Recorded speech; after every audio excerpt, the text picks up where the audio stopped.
Lasciano la Calabria e l'Italia la moglie di 3 figlioletti di Aldo De Marco, l'uomo che a gennaio uccise il 22enne Domenico Presta, figlio del latitante Franco Presta.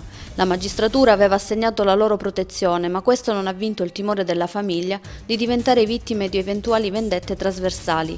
De Marco si era costituito ai carabinieri confessando l'omicidio. Un mese dopo, un comando di killer fece irruzione nella casa di San Lorenzo del Vallo, assassinando la cognata e la nipote di De Marco, ferendo gravemente un altro nipote.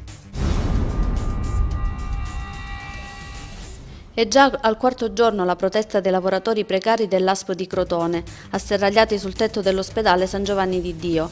Si tratta dei 132 lavoratori dell'ex società Obiettivo Lavoro, a cui è scaduta la mobilità in deroga e che chiedono subito il rinnovo e in prospettiva la loro stabilizzazione.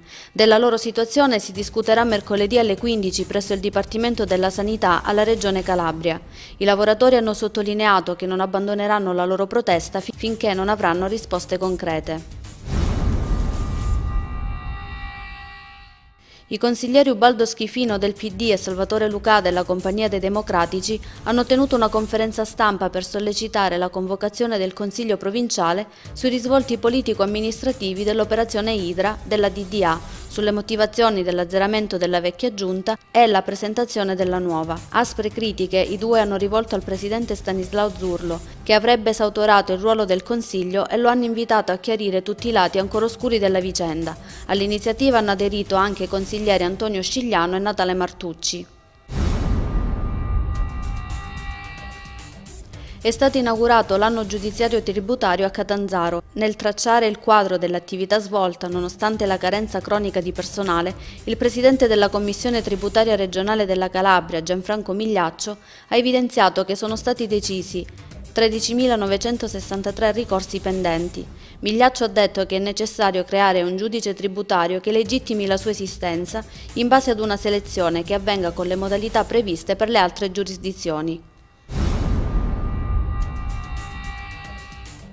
Nonostante l'incertezza meteorologica che fino alla fine ha tenuto tutti con il fiato sospeso, sono state ben 80.000 le persone giunte in città per la seconda delle 3 sfilate in maschera in programma nella 53esima edizione del Carnevale di Castrovillari, che ieri ha visto sfilare ben 32 realtà, tra gruppi mascherati fuori concorso, majorette, bande musicali, tramporieri, gruppi folcloristici, nonché i 12 gruppi mascherati e carri allegorici iscritti al 21esimo concorso indetto dalla Proloco. Al momento la classifica è guidata dalla civiltà egizia, il mito di Osiride.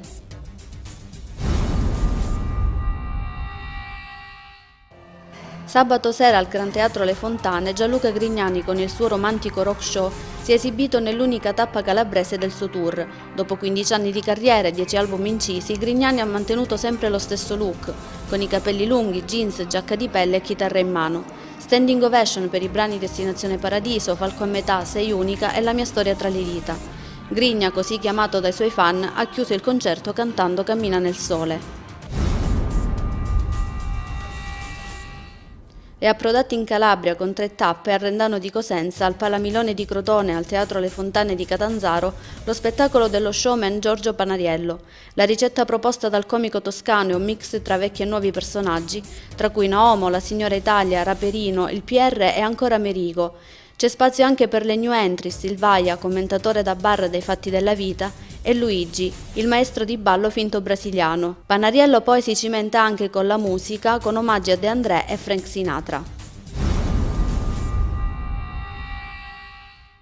In occasione della 4ª giornata Ferrovie Dimenticate è stata posata una targa di marmo a cura di Italia Nostra alla stazione di Crotone. L'insegna è dedicata a Giuseppe Garibaldi e agli illustri viaggiatori del Grand Tour, François Lenormand, archeologo francese, George Gissing e Norman Douglas, scrittori inglesi, i quali alla fine dell'Ottocento transitarono dalla stazione inaugurata il 31 maggio 1874.